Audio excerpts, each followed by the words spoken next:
بسم اللہ الرحمن الرحیم۔ حدیث پاک کے اندر آتا ہے کہ مال کی زکوٰۃ اس کے مال کو ادا کرنا ہے، لہذا جس طریقے سے مال کی زکوٰۃ ہوتی ہے اسی طریقے سے جسم کی بھی زکوٰۃ ہوتی ہے۔ اس لیے روزہ بدن کی زکوٰۃ کہا گیا ہے۔ یہ ایک ماہ کے روزے اللہ نے ہم پر فرض فرمائے ہیں، یہ ہمارے لیے اپنے جسم کو صحت مند رکھنا ہے، اس لیے اللہ نے ہم کو بے شمار طریقے سے فضائل اس کے اندر بیان کیے ہیں۔ ہم کو روزہ رکھنے میں خود ہماری صحت کا راز اس کے اندر اللہ نے مضمر رکھا ہے، اس لیے جو ہے ہم کو اس ایک مہینے کا جو روزہ فرض قرار دیا گیا ہے یہ ایک طریقے کی بدن کی زکوٰۃ ہے۔ جسم اللہ تعالیٰ کی ایک عظیم نعمت ہے جس سے انسان ہر وقت ہر آن فائدہ اٹھاتا رہتا ہے، جس کا اندازہ ہم میں سے ہر ایک انسان کو ہوتا ہے۔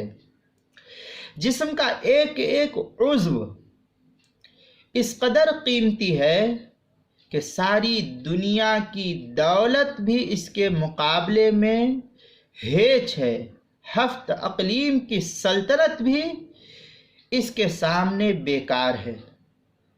اس نعمت کا تو حق یہ ہے کہ جس طرح مال و دولت کی نعمت کی زکوٰۃ نکالی جاتی ہے اسی طرح جسم کی بھی زکوٰۃ نکالی جائے، اور جسم کی زکوٰۃ کیا ہے؟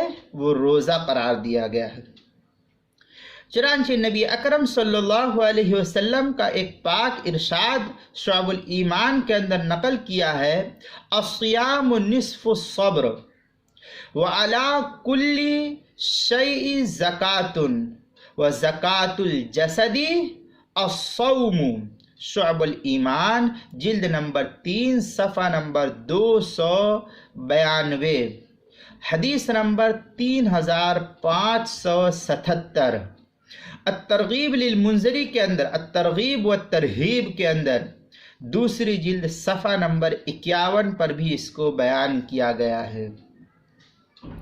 چنانچہ حدیث کا ترجمہ ہے، روزہ آدھا صبر ہے اور ہر چیز کی زکوٰۃ ہوتی ہے، اور بدن کی زکوٰۃ روزہ ہے، لہذا ہم سب کو اس ماہ مبارک کے اندر صحیح ڈھنگ سے روزہ رکھنے کی کوشش کرنی چاہیے اور اللہ سے روزہ رکھنے کی توفیق مانگنی چاہیے۔